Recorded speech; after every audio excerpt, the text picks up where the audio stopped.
Welcome to one of the first vehicles that started the introduction of tons of premium autoloading vehicles, and it is of course the autoloading Borsig, otherwise known as the Iron Rain. And this vehicle is one of the most dangerous vehicles you can find in the game if you're playing tier 8, because of the fact that this tank has the ability to deal 3 shots of 490 alpha damage, having a total alpha of 1470 within its clip, and can fire it off within a very short period of time. And not only that, you can earn a ludicrous amount of silver because of course it is a premium vehicle, and with the fact that you've got a 2.7 second intra-clip reload, makes it rather good. And the Tiger 88 just found that one out. And of course, because it is such a big gun that you have in this thing, you're able to deal increased module damage, which is why you saw us Amarak the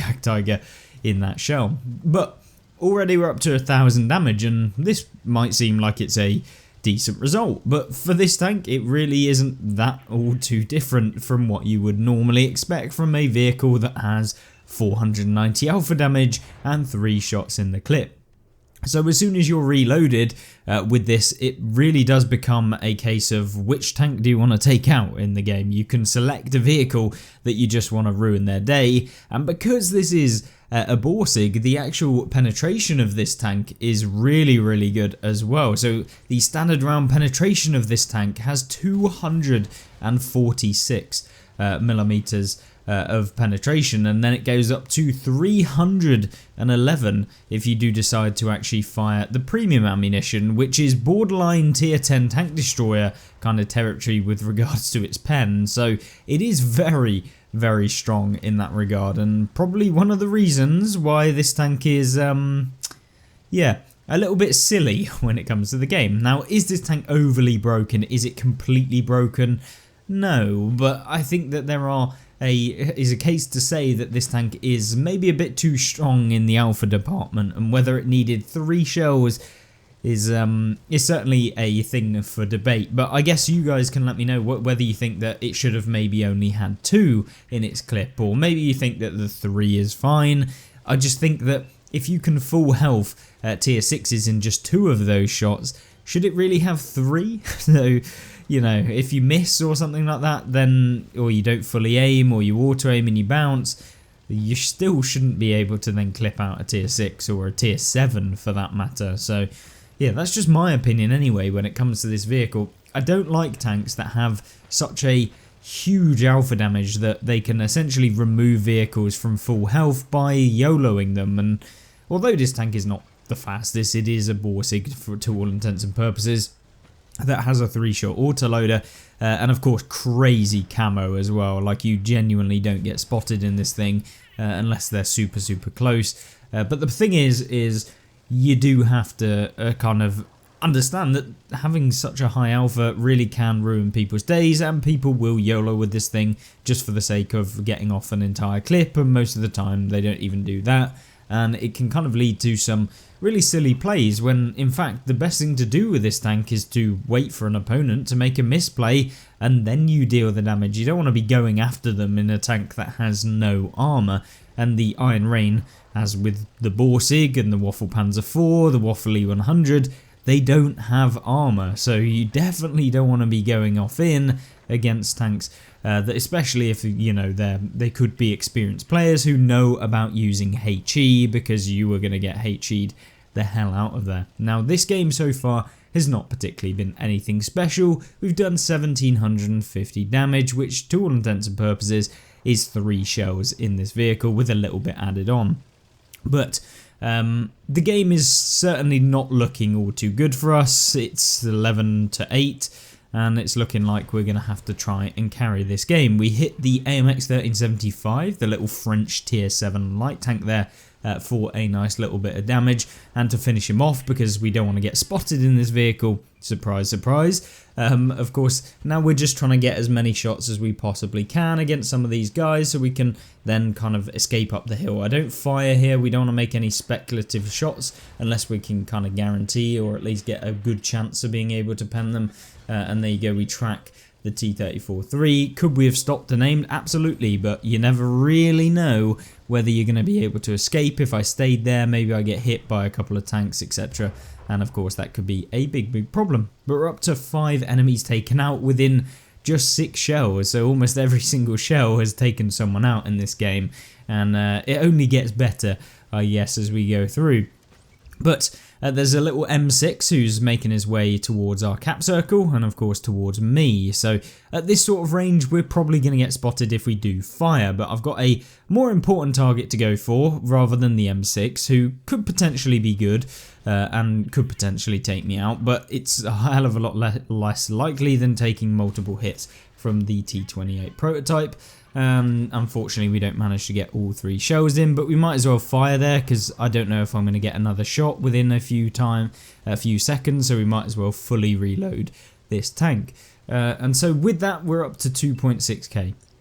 The T-28 Prot, if we're loading premium ammunition, would be an easy pen. 311 would go straight through the front of the upper plate, it would go straight through the front of the turret, and so maybe that was a misplay. Maybe we should have loaded some more premium ammunition, but I wasn't feeling like I particularly needed to in this game. But at the end of the day, we've somehow pulled it back against the opponents. There's 2 tank destroyers on the enemy team, which include a Sturmpanzer. A vehicle that is super dangerous to a slightly armoured vehicle like myself. But don't worry, because he was looking the other way and we remove him. And that's what the alpha damage of a tank like this is very good for. Obviously you have a lot more alpha than a lot of vehicles in the game, and that means that in the later stages of games you can kind of remove a lot of their hit points, because you know they might not have 490 damage, whereas a lot of other tanks and vehicles will typically have lower alpha, and so maybe they can't take out a tank from 1. Obviously some of the tanks in this game can, since they have the same sort of alpha damage as me, like the Scorpion G, but they're probably not going to be able to do that consistently. So you're seeing me here, we're hoping to go for the kind of like the medal that is of course the Radley Walters, and we want to get that. So I'm just waiting for him to get hit once, and there you go, he gets hit once, which means we can shoot. And then maybe we can get one on this Caro, who we just speculatively shoot at because I need to hit him, and of course he's pulling back behind the area there, and we're probably not going to get another one onto him, and so we can just take our reload now. So with that being said, 7 enemies taken out in this game with 3,300 damage. This is probably one of the kind of the least damaged games to be able to get 7 enemies taken out. Yeah, it was a bit of a weird one. Of course we fired 9 shells that have hit and 7 enemies taken out, so not looking too good for the opponents in this game. And we weren't even poaching enemies either in this game, it was just a case of that's what happened, other than of course the I-6 like I mentioned, but that's because we are actually just trying to go for our friend in the Radley Walters medal. But this game probably never going to be able to get the artillery, so the only way of us getting a Radley Walters medal would be to take out either the Caro or of course the Iron Rain on the enemy team. The only problem is that both me and the Iron Rain are vehicles that can deal the same amount of damage to each other, so you know, you don't want to be sat in front of each other trying to take each other out. And of course the Iron Rain looks like he's going to get taken out here. He hits our friend in the medium, and of course the tank destroyer then decides he's going to actually pull away. Someone's going around to try and deal with the Caro, and at this point I'm thinking, oh, it's not looking good for me being able to actually get the damage that we need. And so yeah, I don't want to throw the game either, so it's one of those things. We spot ourselves a little Su-14, but the gun elevation of this tank is not good. Can we get the shot on him? No, we can't, and of course then he comes out at the end. But at the end of the day now, it's all about just trying to get that last tank, and it is definitely a bit of a clutch one here if we are going to be able to get it. And so maybe I should have pushed down already, but yeah, now I think I decide, you know what, it's probably time for me to push down. Maybe we can get one into the Iron Rain. Of course, we could still lose this if we don't play it correctly. I could get 2 shot by the enemy Iron Rain if he high rolls both of his shells, which could happen. Now, is it likely that would happen? Probably not. Of course, he has 3 shells, so he could take me out from full health. We've only got 2 shells in our magazine right now, so not ideal, but we are going to push up to here, which allows us to get a shot, and there we go, push one straight into the Iron Rain on the move, just trying to get that enemy taken out. And yes, 9 enemies taken out in this game, or 8 enemies even, picking up the Radley Walters medal, 4,148 damage in a very clutch situation in terms of getting the enemies taken out. So 403,000 silver is what we made with this vehicle. Just to note, we did have a ×2 silver boost on this, so it isn't the base amount of silver that we would have got, but at the same time we probably would have made about 190,000 silver with the Iron Rain, so it definitely makes silver, especially if you're firing the standard rounds, which for the most part are more than fine for almost everything that you'll be coming up against, so that's another advantage of using this tank. Now that's not the only advantage of playing this tank, because we've got another replay. And this one is, of course, on Great Wall, one of the maps that is probably suited somewhat to the Iron Rain, provided that you can stay undetected, which, given that this tank is basically undetectable for most part, and will be able to outspot light tanks in the build that we've got. I believe we're running advanced concealment, we're running the ventilation maybe, and also the speed boost equipment as well, just to get up our top speed, because this tank is quite slow, and of course we want to be able to mobilize around the battlefield. We've also applied some of the camouflage perks, or all of the ones that are kind of useful. We've also then added in the fact that we have included the silent driving kind of crew skill as well, which allows us to remain undetected whilst moving a little bit easier, because the reticle doesn't bloom out as much. We don't get as much of a negative impact when we're moving in this tank by 55%, so that's always great as well. So that just allows us to sneak around in this kind of slow, stealthy manner and hopefully come away with the win. But yeah, this game obviously quite a slow one, given that a lot of our team have kind of gone on the northern side of the map, and it doesn't appear like there's basically anyone on the enemy team that have come in the same direction. But we are going to make our way all the way over to essentially the center of the map, so hopefully we can get a few shots on anyone that might get spotted. Maybe they get spotted down in kind of F9 and F0, which is kind of where I would be expecting that they might be. There's someone on top of the hill for some unbeknownst reason. Why they didn't get spotted before they got up there, I'll have no idea. Of course, we are now just trying to get a shot on them, and we actually do, picking up the first enemy of the game. But there are some more. There are in fact 2 more that are going up the hill, but this is where the elevation of this tank is really annoying, and so you're going to have to use the terrain to try and avoid the thing where essentially you can't hit anyone because of the fact that you don't get the gun depression. Now we are going for the T-34 here, who we hit quite easily, and then 1 into the ISM then, so a nice bit of 1300 damage from the first clip that we fired in this game, and we now have a pretty long reload to wait. But with that being said, I believe someone was actually firing close to me, and so now it's a case of just trying to avoid taking any hits in between when we are now reloaded. There's a T-34-3 who appears like he's kind of pushed up, but realised very quickly that there is quite a lot of our team over here, so yeah, not what you want when you're playing in a tank like that. But with that being said, we do manage to find ourselves the T-32 who's out in the open, and hopefully we can hit this guy, and we do with the first one, so nice. Didn't need to fully aim there, it just, well, maybe we did, but we got away with not having to fully aim. It would have been kind of unlucky to not hit him, but we put one into the Iron Rain. He then goes forward rather than back.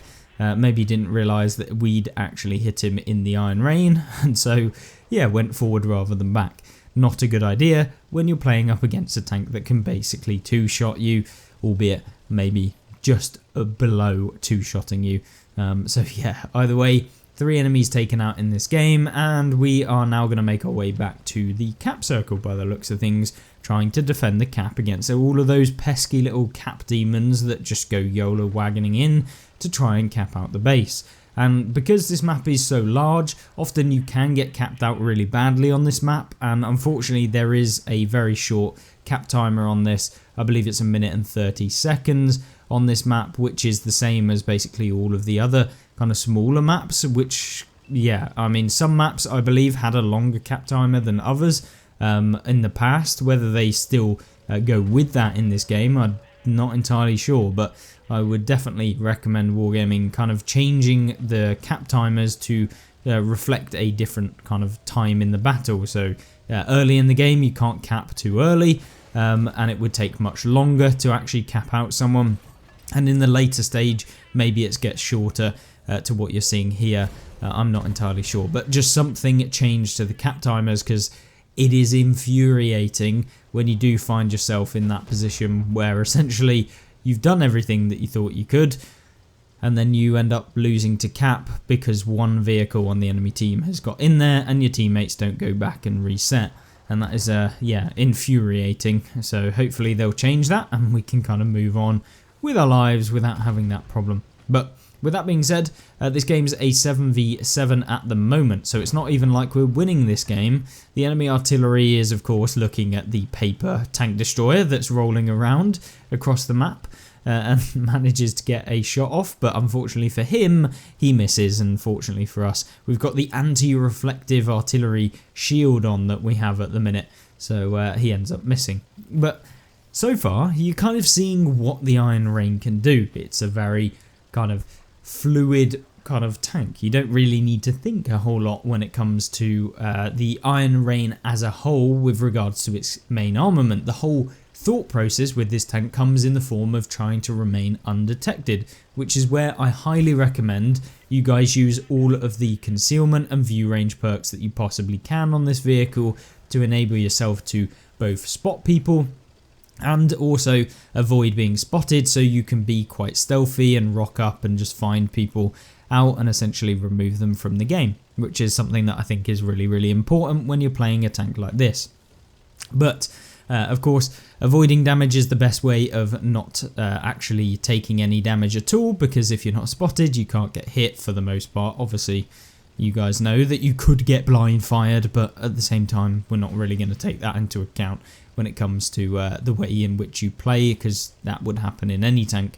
Either way, it's time to start trying to remove some of these tanks. We want to support our medium tank, who's actually up here, and hopefully we can get both of these two mediums out of the game and then defeat some of these tank destroyers that are also left in the game. If we can get rid of both of these, it should be an easy win for our team. There's only a CDC who's over here, and yeah, the CDC is about to find out that there is an Iron Rain behind him, and quickly realizes that that wasn't ideal at all. But we are now pushing down here. There's an artillery that has just taken out on our RIS-3, which is fantastic, just what you want to see from the artillery. But we go for a round into this guy. There's a J Panther up on the hill who we do fire one into. Looks like he's got the very small gun in the J Panther, and we're now on a very long reload, but we only have one tank destroyer on our team left alive, and he's just been taken out by the equalizer as well. So going from a position where we should almost always win to a position where it doesn't look like we're ever going to win. And unfortunately for us, the ISU does indeed have the small gun on his tank, which means we don't even get to reload. Brilliant, ideal, just what we wanted. I thought we were definitely going to win that one, and that was my mistake for believing that that would be the case. Maybe pushing down a little bit too aggressive when I knew that there were a few tank destroyers in the game. But we pick up 4.3k damage with 6 enemies taken out, and yet again 300,000 silver for this game. Of course, once again using the ×2 silver boosters. Hopefully this has given you a real rundown of one of the best tank destroyers at tier 8, one of the most stealthy and one of the funnest tank destroyers that I think I've played, and of course one that is very capable of taking out multiple opponents in one game, and you saw that in both of those clips. So thank you very much for watching. I hope you enjoyed. I hope you have a great rest of the day, and I will see you in the next video. Don't forget to check this one out if you want to see some more. Goodbye.